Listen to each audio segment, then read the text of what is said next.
Captain Jake Morrison sat in his command chair, watching the stars drift by through the main screen of the New Horizon. The merchant ship was 3 days into what should have been a quiet run to Haven's Rest colony. The cargo hold was full of medical supplies, farming equipment, and personal items from families back on Earth. It was the kind of routine job that paid the bills and kept food on the table for his crew. "Captain, we're holding steady at maximum cruise speed," said Lieutenant Amy Patterson from the security station. She was a former military officer who had joined the merchant fleet after her service ended. Her sharp eyes never stopped scanning the sensor readings, even on quiet runs like this one. "Good work, Amy. How are our systems holding up?" Jake asked. The New Horizon was an older ship, but she was well maintained. Dr. Ben Carter, their engineer, made sure of that. "All green across the board," Amy replied. "Ben's been tinkering with the engines again. Says he can squeeze another 5% efficiency out of them." Jake smiled.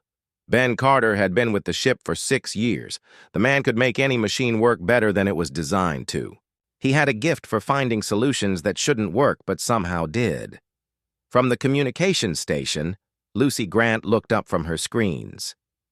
"Captain, I'm picking up some chatter on the commercial channels. Looks like the Kepler station is having a trade festival next month. Might be worth a stop on our way back." "I'll consider it," Jake said. Lucy was young but smart. She had learned 5 alien languages in the past year and could negotiate trade deals in 3 of them.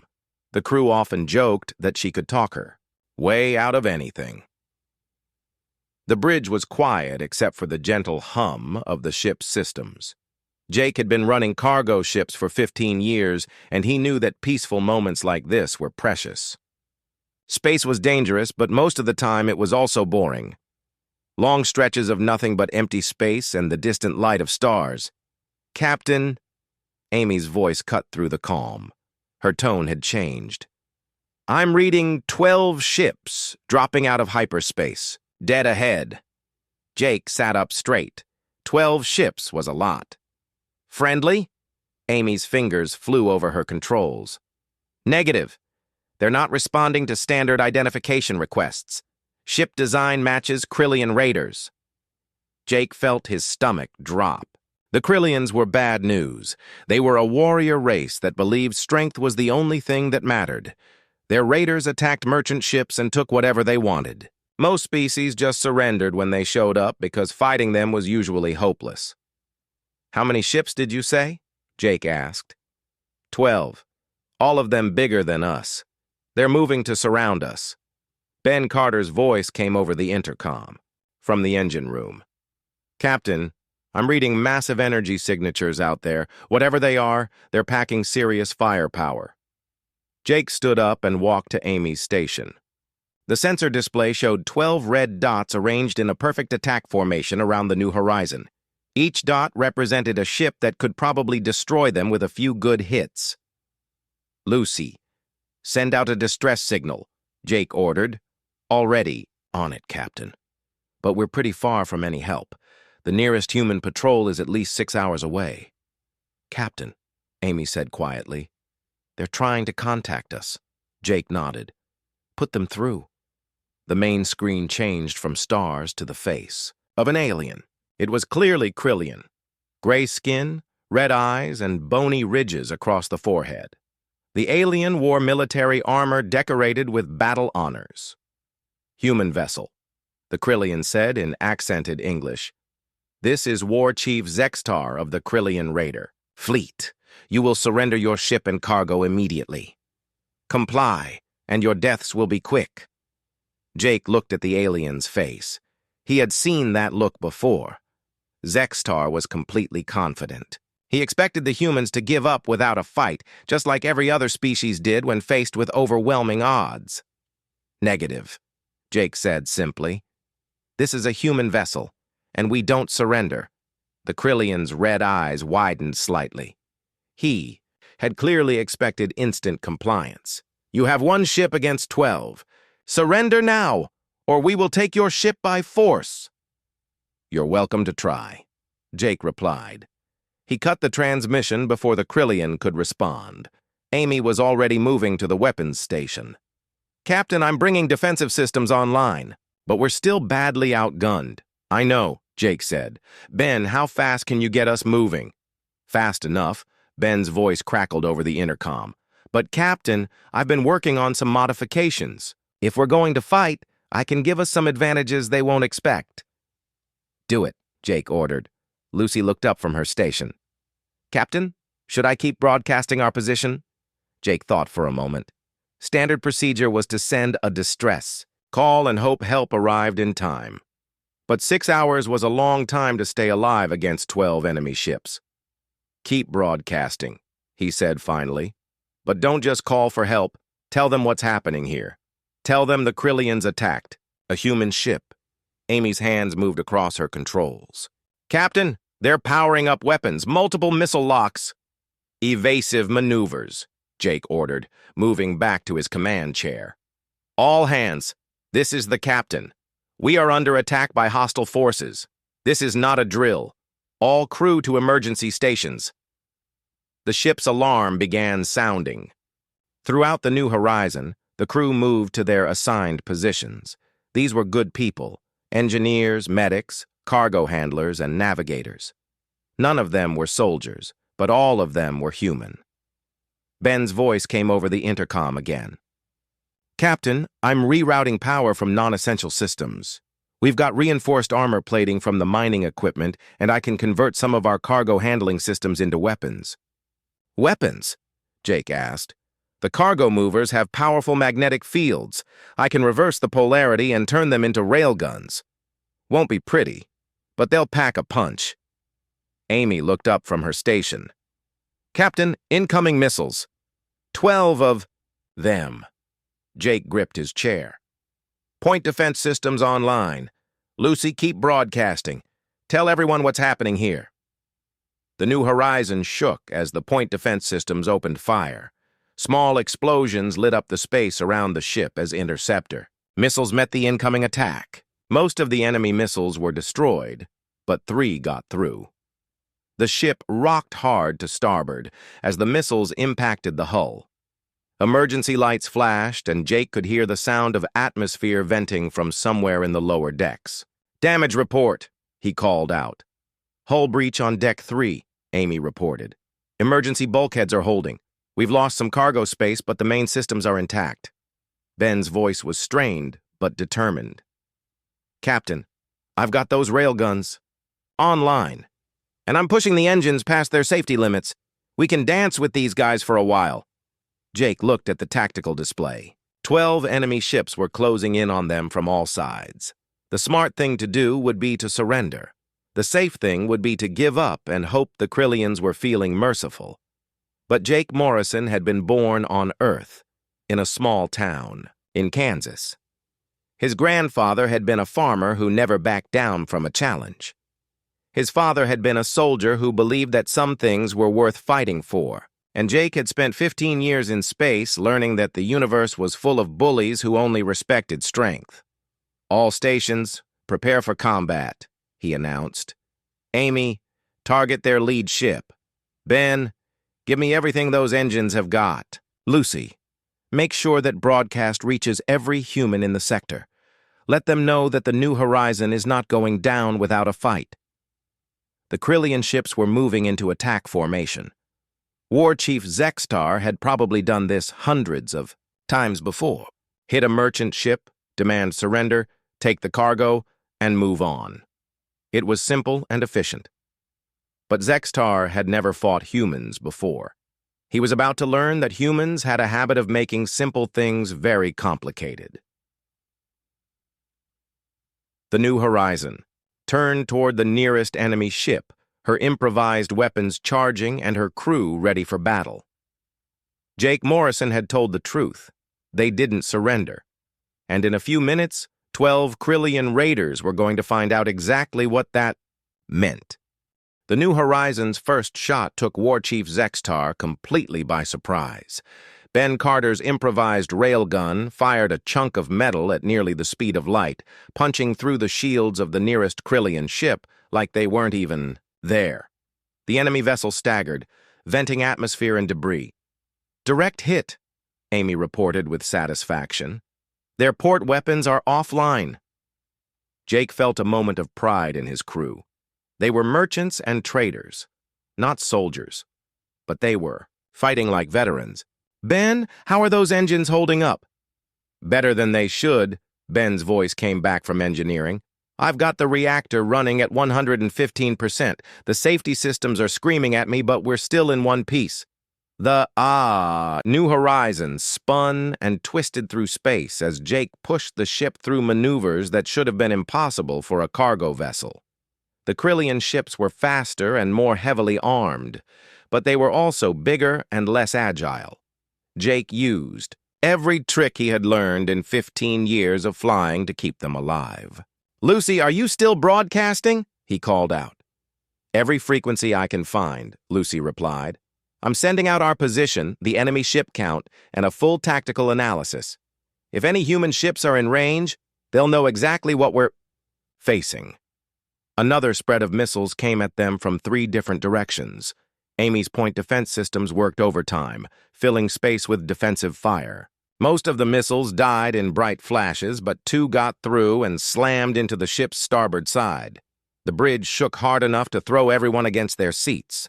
Warning lights flashed across every control panel, and Jake could hear the groaning of stressed metal throughout the ship. Hull breach on Deck 5, Amy reported. We've lost the secondary cargo bay. And Captain, we're down to 60% armor integrity. Jake nodded grimly. They were taking damage faster than they could dish it out. But they were still fighting, and that seemed to be confusing the Krillians. War Chief Zextar appeared on the main screen again. His gray face showed anger and frustration. Human Captain, your resistance is pointless. Surrender now and I will make your deaths quick and honorable. Counteroffer, Jake replied. Leave our space now, and maybe we won't tell everyone in the galaxy that 12 Krillian ships couldn't take down 1 human merchant vessel. Zextar's red eyes flashed with rage. You dare mock the Krillian fleet? We will crush your pathetic ship and scatter your atoms across space.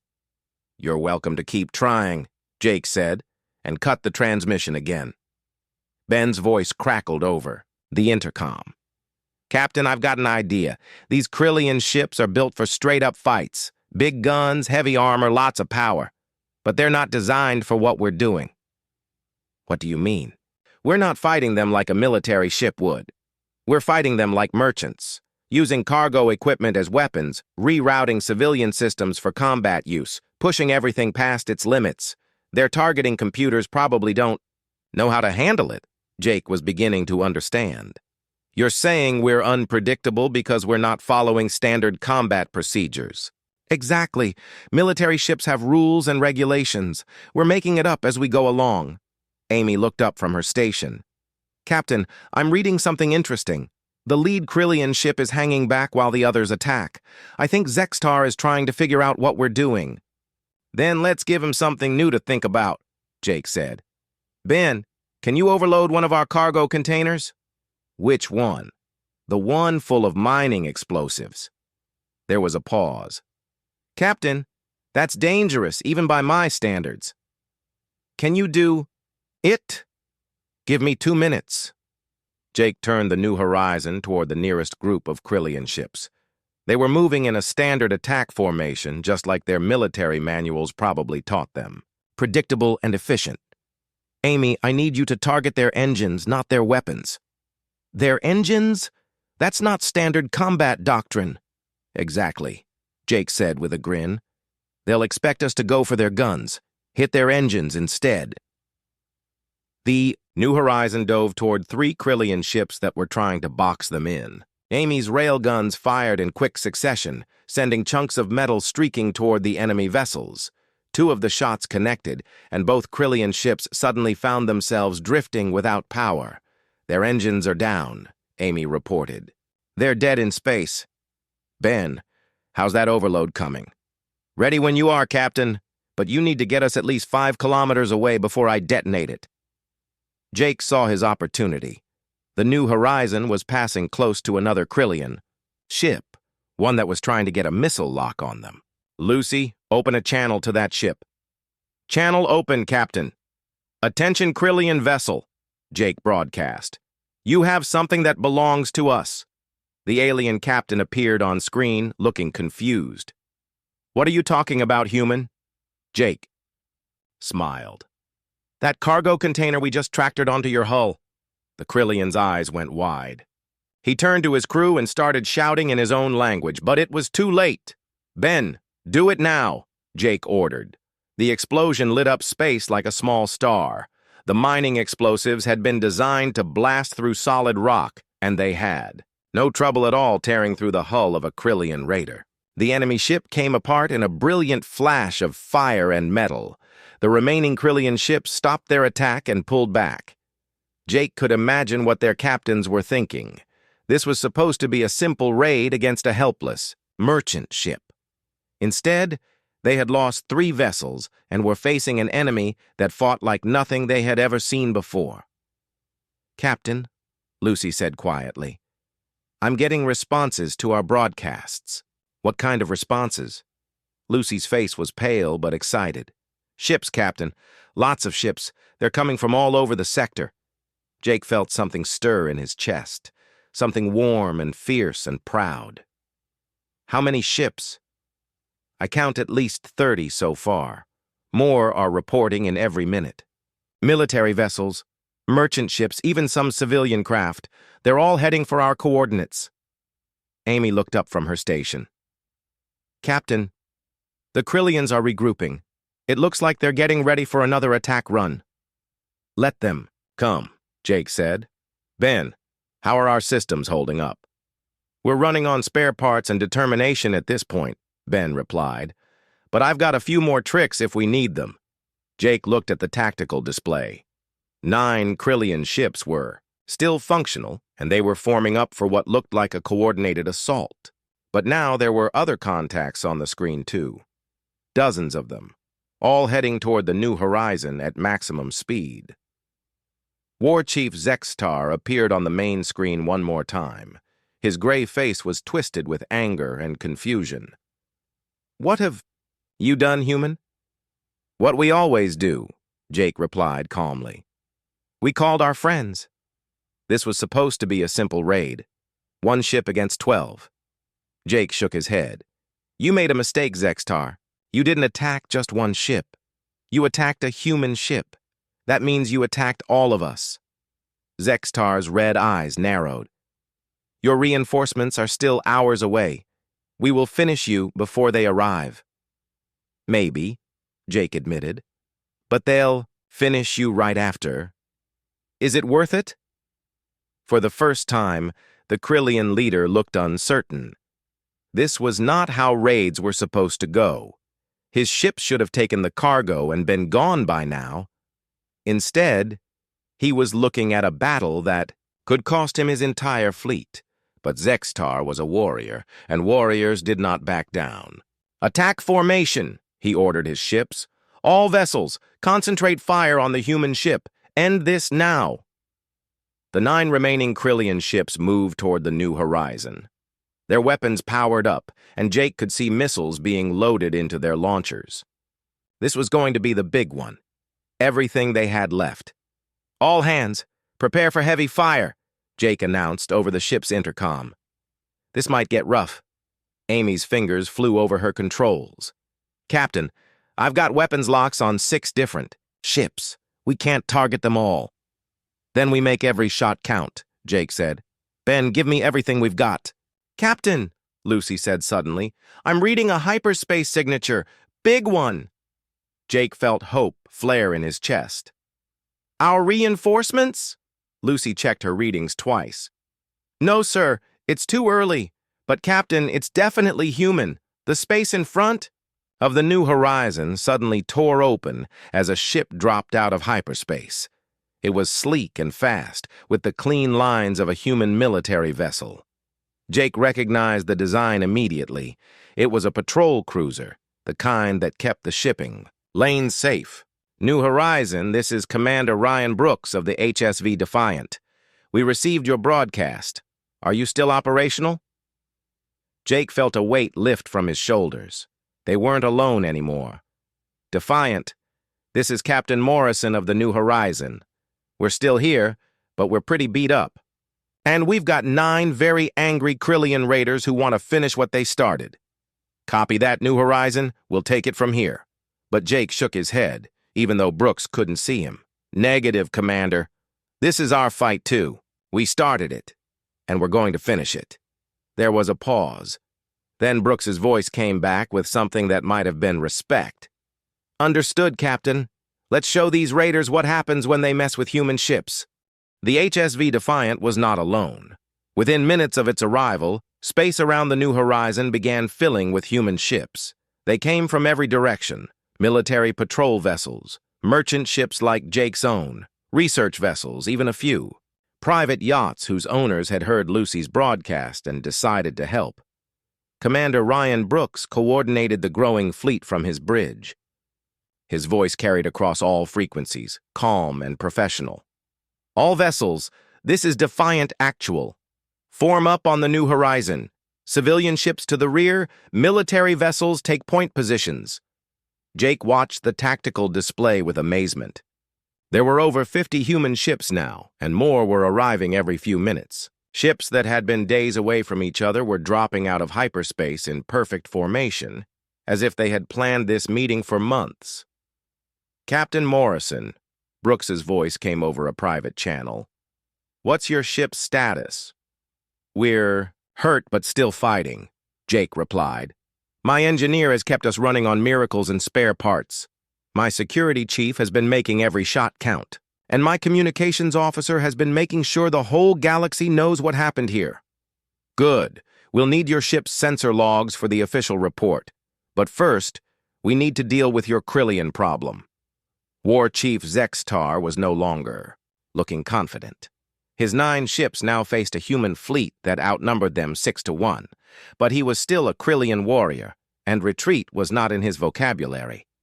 Human fleet, Zextar broadcast on all frequencies. Withdraw from this area immediately. This is a Krillian military operation. Brooks responded with ice in his voice. Negative, War Chief. This is human space and you attacked a human vessel. That makes it our operation now. You have no jurisdiction here. This sector belongs to no one. Wrong, Brooks said simply. It belongs to everyone who travels through it peacefully. You broke that peace. Now you deal with the consequences. Amy Patterson looked up from her station. Captain, the Krillians are spreading out. Looks like they're going to try to break through our formation and escape. Jake nodded. The Krillians were warriors, but they weren't stupid. Zextar had to know that fighting 50 human ships was suicide, but he also knew that running away would mark him as a coward in Krillian society. Commander Brooks, Jake called over the comm. I think they're going to make a run for it. Let them try, Brooks replied. All ships form a perimeter. Nobody gets through without a fight. But War Chief Zextar had one more card to play. His voice came over the general frequency, filled with the arrogance of someone who thought he still held the advantage. Human Commander, you make a mistake. We are Krillian raiders, the finest warriors in the galaxy. Your merchant ships and patrol boats cannot stand against us in true combat. Brooks's response was patient, almost educational. War Chief, you seem to misunderstand something important. When you attacked the New Horizon, you didn't just attack one ship. You attacked our principles, and humans don't compromise on principles. Jake felt pride swell in his chest. Brooks was right. This wasn't about one merchant ship or one cargo load. This was about the idea that bullies should not be allowed to win through force alone.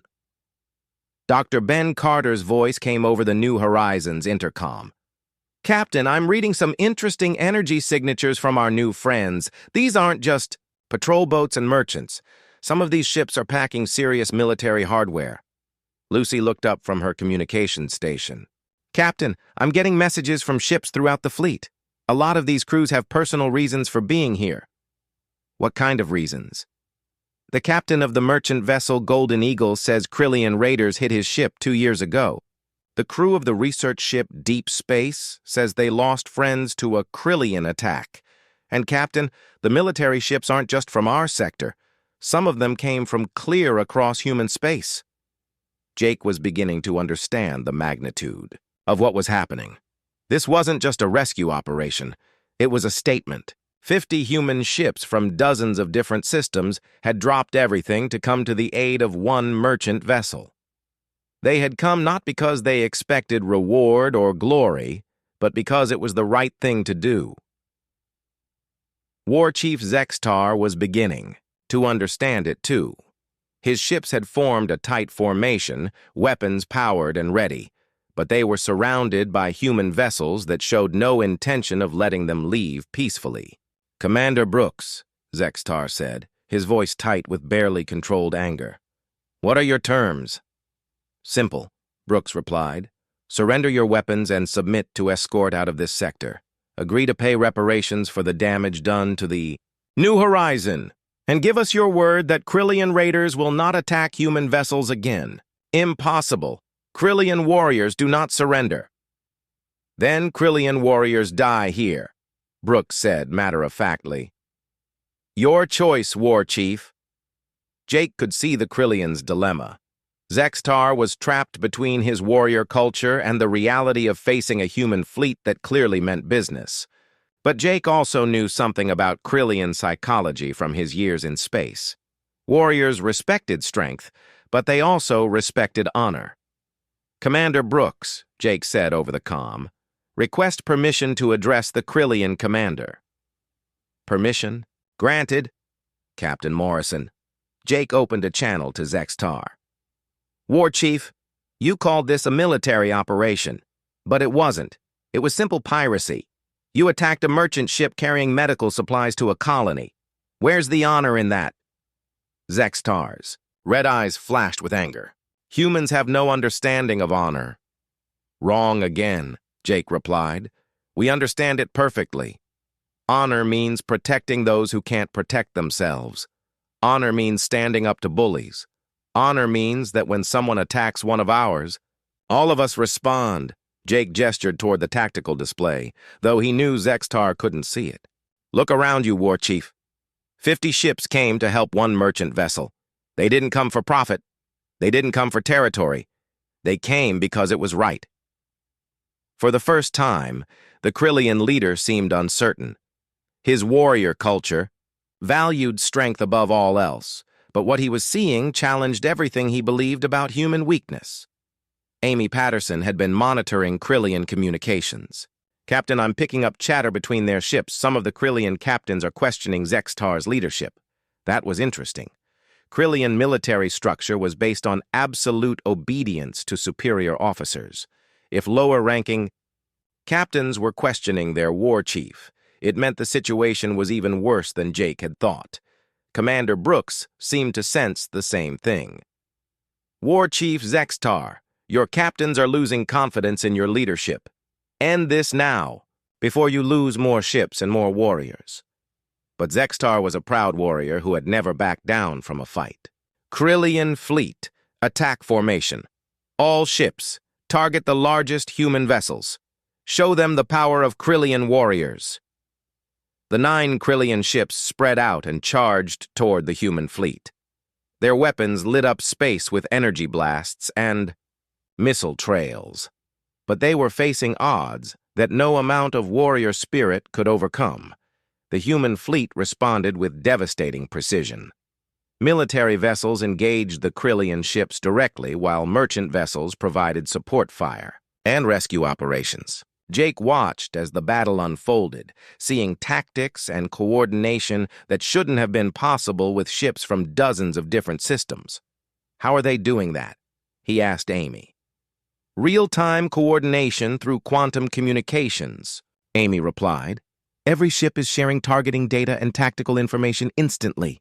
It's like they're all part of one giant ship." Ben Carter's voice came over the intercom. "Captain, I'm seeing some incredible engineering out there.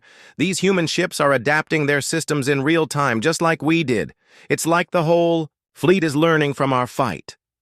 Jake realized that the New Horizons' desperate battle had become something much larger. Their improvised weapons, their unconventional tactics, and their refusal to surrender had given the entire human fleet a new way of thinking about combat. 3 more Krillian ships were disabled in the first few minutes of the battle. Their hulls were breached, their weapons were offline, and their crews were sending out distress signals.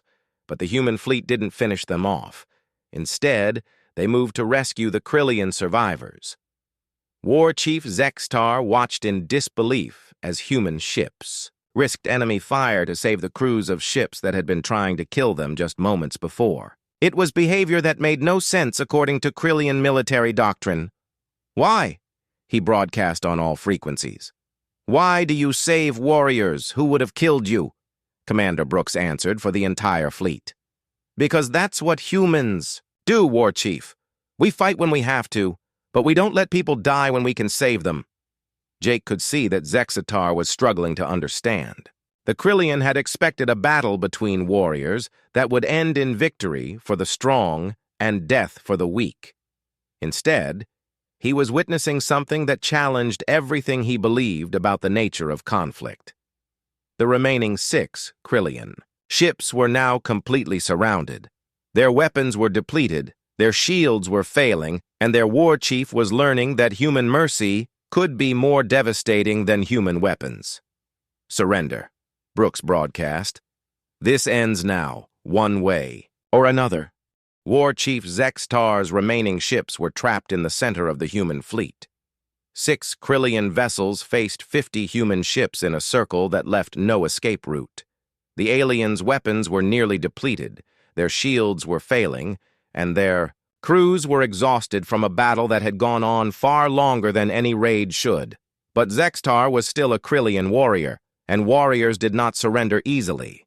"Human commander," he broadcast, his voice tight with frustration, "you offer terms that no Krillian can accept. We are warriors. We fight until death." Commander Brooks responded with the patient tone of someone explaining something to a child. "War Chief, your warriors are already dying. 3 of your ships are disabled. Your crews are sending distress signals, and my people are risking their lives to save yours. Is this the honor you speak of?"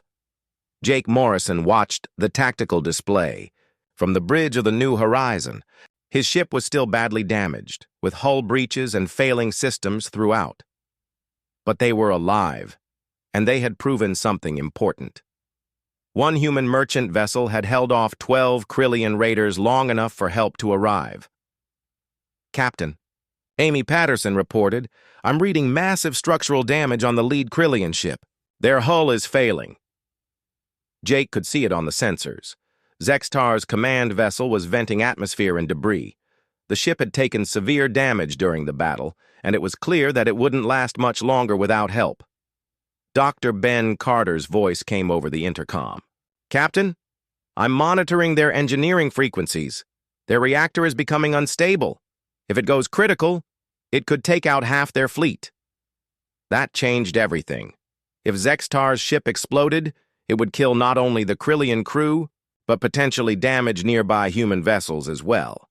Jake made a decision that would have seemed insane to most military commanders.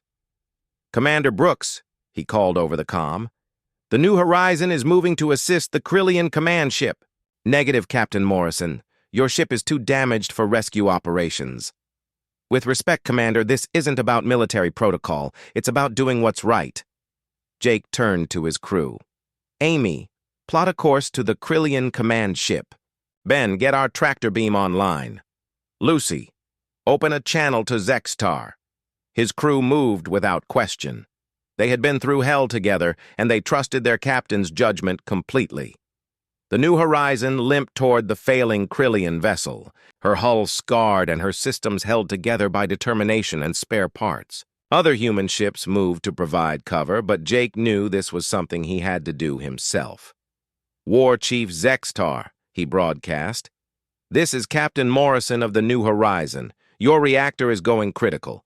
We're coming to help." Zextar's image appeared on the main screen, his gray face twisted with pain and confusion. "Why? We are enemies. Let us die with honor. Because we're not enemies, Jake replied. We're just people who ended up on opposite sides of a fight, and no one deserves to die from a reactor explosion. The New Horizons tractor beam locked onto the Krillian command ship, and Ben Carter began the delicate process of stabilizing the alien vessel's failing reactor. It was dangerous work, made more difficult by the damage to both ships. Captain, Ben reported, their reactor design is completely different from ours.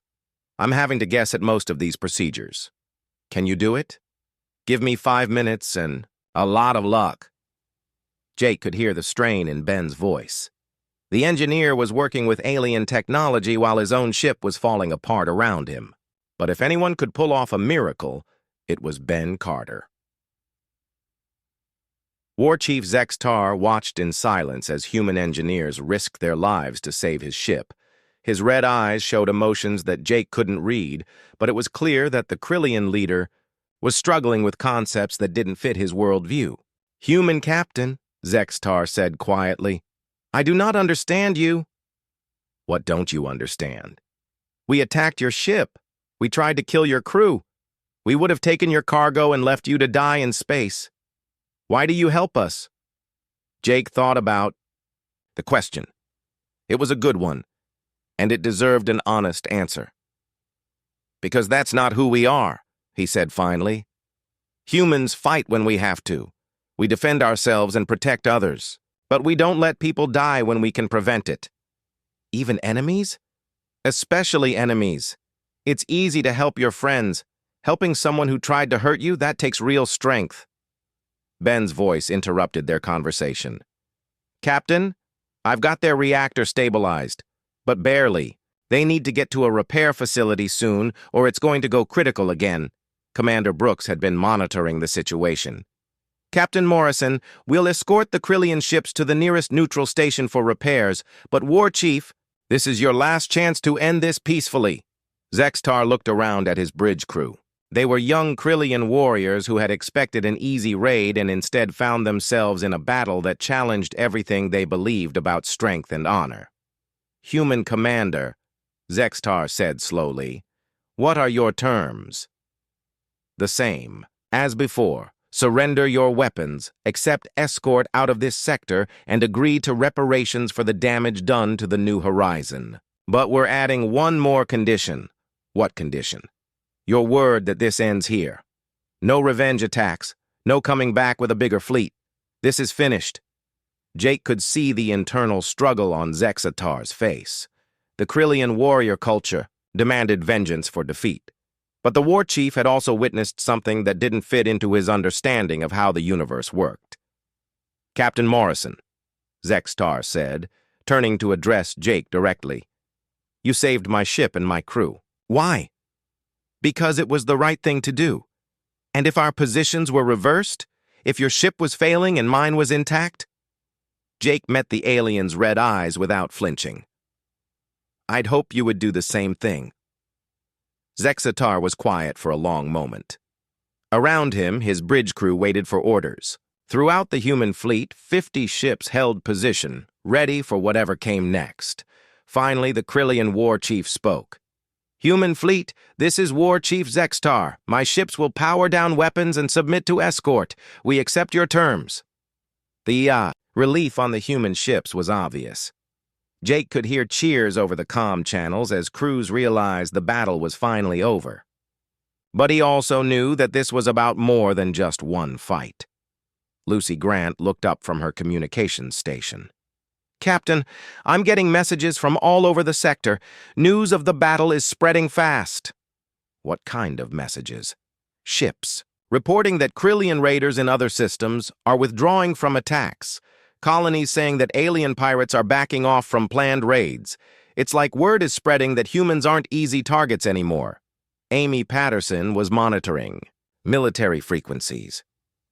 "Captain, I'm reading increased human patrol activity throughout the sector. It looks like Command is taking this seriously." Jake nodded. The attack on the New Horizon had started as a simple piracy operation, but it had become something much larger. It had shown the galaxy that humans would not accept being victims.